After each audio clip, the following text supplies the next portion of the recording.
Et l'actualité est également marquée par cette rencontre tripartite ce lundi entre la Commission de l'Union économique et monétaire ouest-africaine UEMOA, les États membres et les firmes pharmaceutiques vétérinaires à Lomé. Ils vont ensemble passer en revue les tests en vue de leur actualisation et tout ceci pour contrecarrer le commerce illicite des produits vétérinaires dans l'espace UEMOA. Les précisions de Nicole Attila.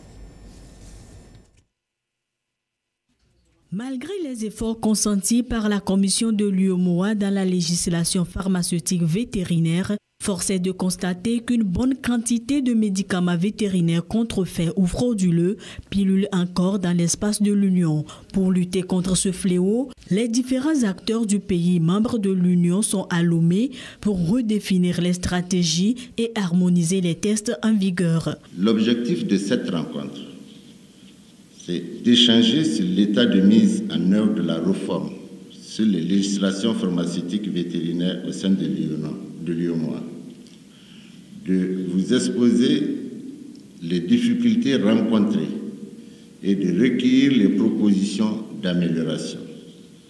Pour atteindre ces objectifs, plusieurs actions sont déjà entreprises. La délivrance de plus de 660 autorisations de mise sur le marché par la Commission de l'UEMOA, confirmant l'attractivité et l'efficacité du système mis en place. Au Togo, le secteur de l'élevage représente plus de 16% du PIB agricole et plus de 7% du PIB national, fruit de l'engagement du gouvernement qui œuvre pour un secteur de l'élevage plus productif.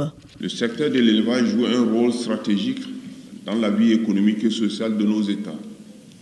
Il contribue à la sécurité alimentaire, à la création d'emplois en milieu rural et à l'amélioration des revenus.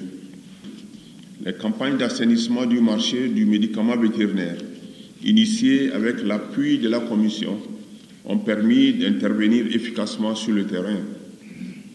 Au Togo, elles ont été menées avec fermeté, à travers des actions de sensibilisation, de contrôle et de répression en étroite collaboration avec les forces de sécurité.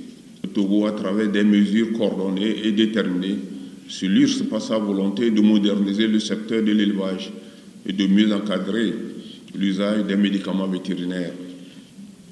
Cette dynamique nationale s'inscrit dans un engagement multisectoriel plus large. Cette volonté collective s'inscrit dans la vision stratégique de son Excellence M. Faure Eswazimana Gnassingbé, président du Conseil, qui place la santé publique et animale au cœur du développement durable. À l'issue de cette rencontre, des recommandations formulées seront soumises aux autorités compétentes en vue de leur validation.